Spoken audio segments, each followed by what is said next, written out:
Saksakalyan gunarnavasya Vande Guru Sri Charanaravindan.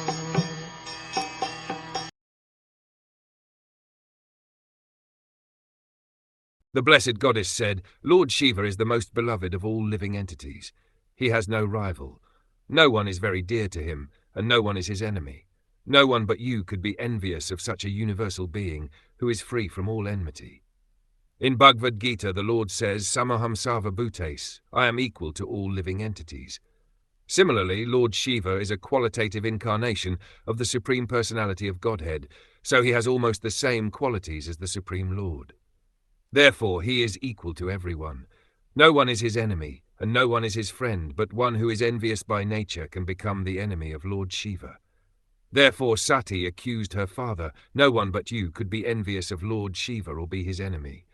Other sages and learned Brahmins were present, but they were not envious of Lord Shiva, although they were all dependent on Daksha. Therefore, no one but Daksha could be envious of Lord Shiva. That was the accusation of Sati.